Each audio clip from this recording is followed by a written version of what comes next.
for everybody in our Facebook group, ABC A Difference, I don't know if you've been paying attention to the news or anything along those lines. Even ESPN's Twitter account has picked up on Stephania here, and Stephania had a great idea.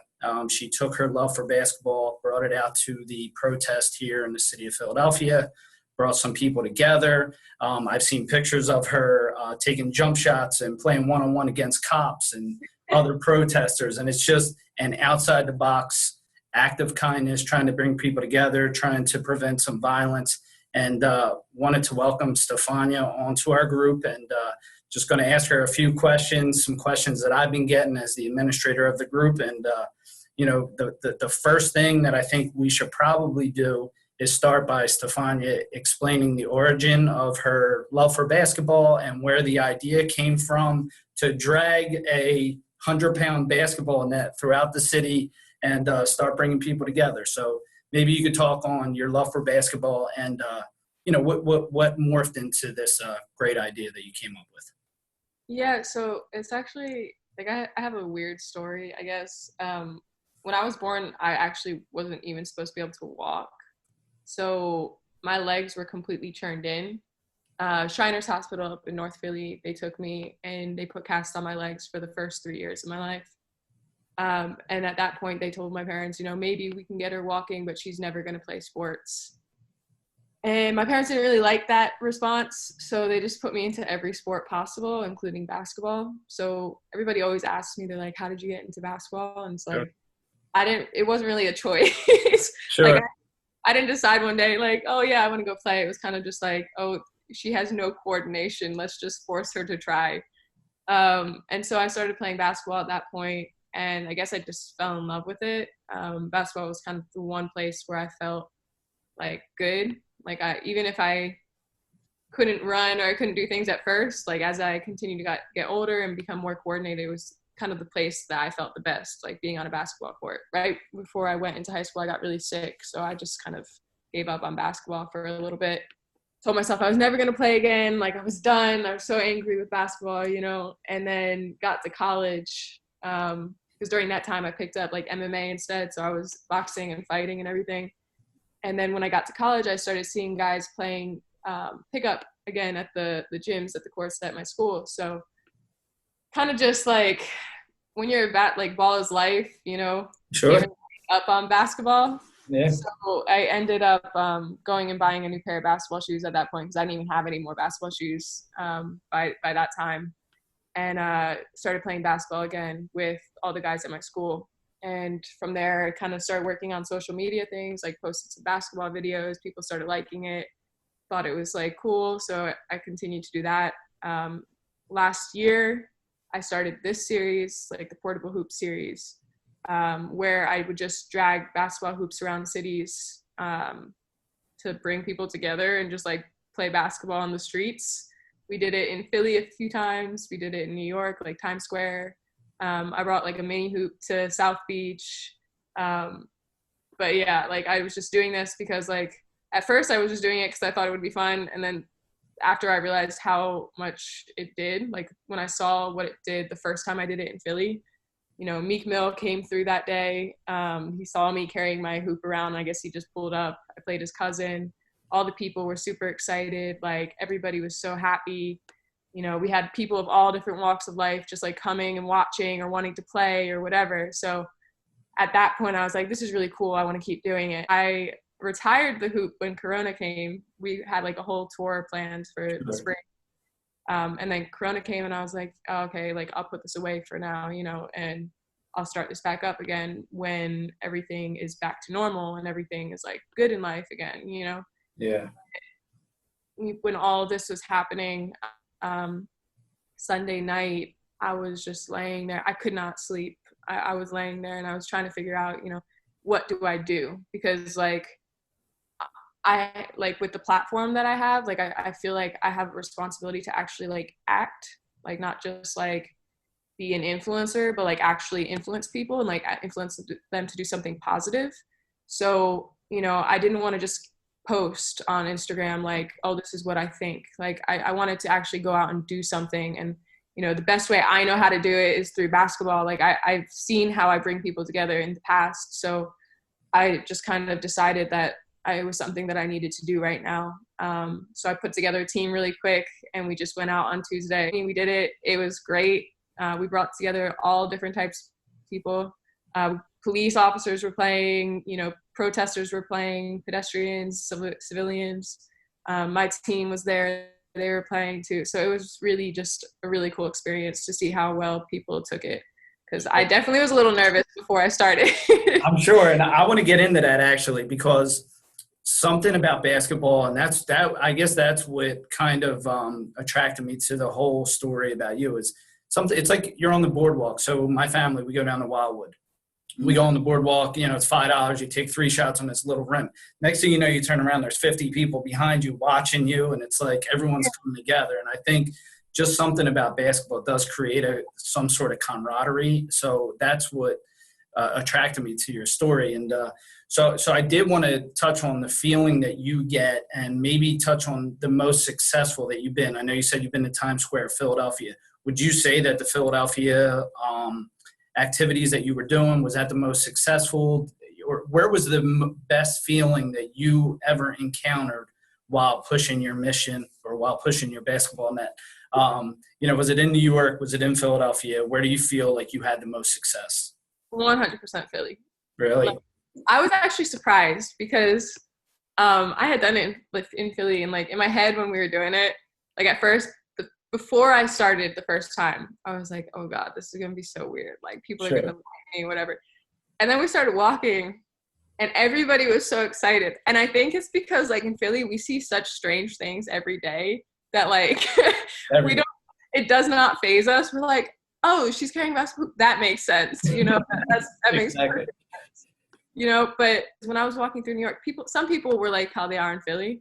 But a lot of people were more just like, what is she doing? Like, why is she doing it? And like the people that came to Times Square, they all loved it. But just like the walking around with the hoop thing, like I think New Yorkers were more like, she's wasting my time because now I have to go around her. Whereas Philly people were like, that's so cool. Like, let me shoot, let me play. Like, I think Philly just in general has better energy. Well, I appreciate that. I'm a Philly boy myself, so I think that the sports side of it, there's just a passion for sports. I think in the city, it's smaller than New York, and that family feel is still there. And I think we're bringing it together.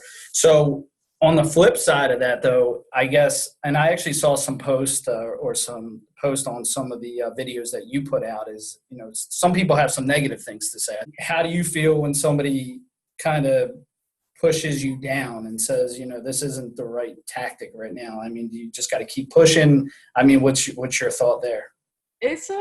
So I'm at this point, I'm very used to negative comments just in general. I do Instagram, YouTube, and TikTok, and we've been in quarantine for the past couple months. So people have been extra vocal with their negativity. Well, I know. The past few months, they don't have really,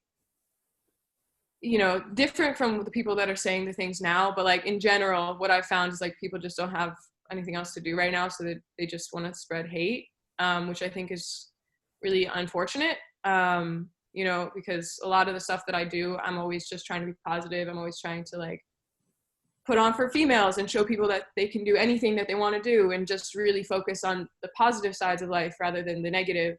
So I'm used to the hate at this point. It did take a toll on me at first because I wasn't used to it. But at this point, I've kind of come to terms with that. Like, I know a lot of people are concerned about Corona, which I completely understand. I was concerned about that as well. I'm putting myself at risk more than anyone here, So it's like, I was a little concerned about that. But in my opinion, I think that what I'm doing has too much of an impact for me to be selfish and only care about my own health. If people are hating that, they can hate, I guess. It's their right to hate, but it's like, I know that what I've done so far is really impacting people, and it's really pushing people to at least be a little bit more positive. And honestly, like, I saw a lot of tension breaking that day, like seeing the police actually coming together with people rather than like everybody going at each other. It just like, it was, in my opinion, more like you can accomplish more change that way if both sides are being peaceful rather than being destructive. And I guess that this will piggyback what we're just talking about is I saw in one of your videos, you looked nervous. You were like, okay, I don't want to set up my basketball net here because the protesters are over there. Or I don't want to set it up here because the cops are here. Yeah. So you found a neutral site. So I guess with that said, I mean, you could have just pushed your mission and said, I'm putting it here. I don't care. So do you think there's a right place and a right time to push the mission? Or do you think there might be a wrong place and a wrong time? When do you come off of your mission, or is it full speed ahead 100% of the time?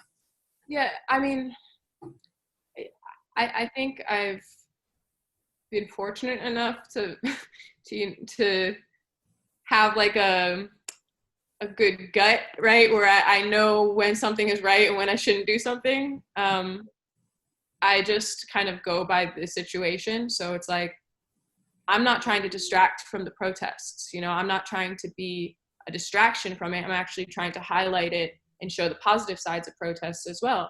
I know I explained the ABC difference to you, and the number one issue that we face is that people on the site, they don't want to put out there and say, hey, I did this great thing today. They don't want to give themselves credit or say, look at the person I am. I'm so great. I think sharing what you've done that is positive actually encourages more people to do positive things, because it's like social proof. Like, my friend did this, so I should do this too because they did something good. So like, maybe that's something that I should do too, so trying to share positive messages really is something that will amplify them as well, and push more people to do good things too, I think.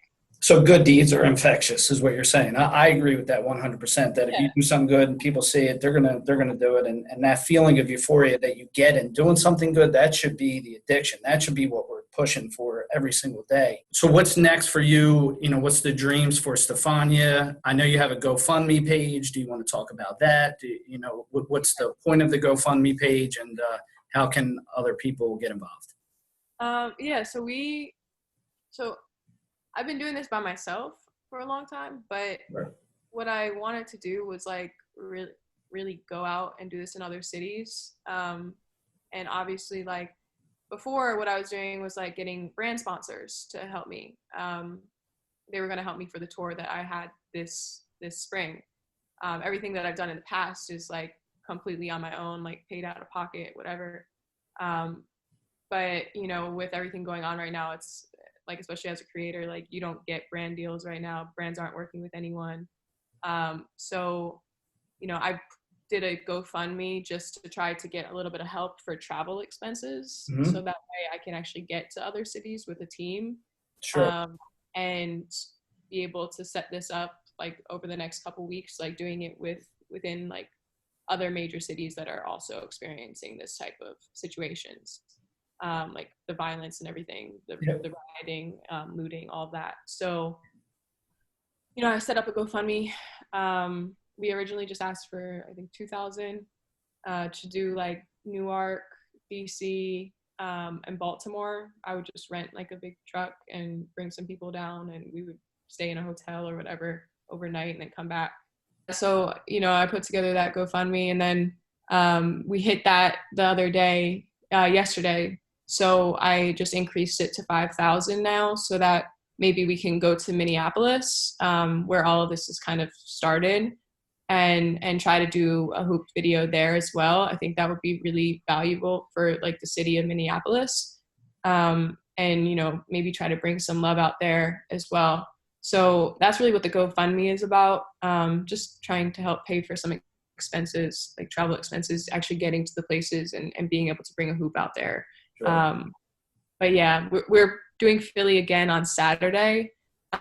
Possibly would be doing one tomorrow. I have to see where I could get to. Sure. And definitely Saturday, Sunday. Saturday will be Philly. Sunday will be maybe Newark or maybe DC. And we're just going to keep going and put together like a little schedule of everything. They can follow me on Instagram to get like any details on that. So at Stephania E. or you can actually text me too, 215-309-9648. If you text me protest, I send out like alerts of like, hey, this is what I'm doing. This is where I'm going to be. Like, come play, come join the movement, whatever you'd like to do. Sure. So, that's incredible. It's incredible. And hopefully people on our page will go to the GoFundMe page and help you out. And I was going to end the interview. I was going to challenge you to a one-on-one game, but then last night I was watching Channel 29 News, and they showed you with a nasty crossover to a cop with a left-handed lab. And I was like, under no circumstances can I beat her in a one-on-one game. I'll end it with this. Who is the greatest NBA basketball player of all time? I can't answer that question. Come on. Here's the problem. How old are you? Sorry. You're not supposed to ask a female how old she is. No, I'm 26. Okay, so you're a little different generation. I'm 41. So in my eyes, Michael Jordan with LeBron close behind, but I don't know. Something tells me you're a Kobe fan. No, okay, so I really do love basketball players for different reasons. So, like, Michael Jordan is obviously the GOAT. You know, LeBron is an incredible player. Kobe was an incredible player. You know, it's just, I can't choose one. I don't think there needs to be just one. There's all these people and they're all doing something great. So it's like, I just appreciate each one for how great they actually are. And hopefully I can one day be as great. All right, I'll accept that. Maybe not the same level of basketball skills, but somewhere up there. I'll accept the answer. But no, I appreciate your time. We're going to share this on our page. And like I said, hopefully, the members of our page will get involved, hit your GoFundMe page, support you in any way. And, I appreciate the few minutes that you had to check in and promote your out of the box thinking when it comes to kindness and bringing people together. Thank you so much. Appreciate you.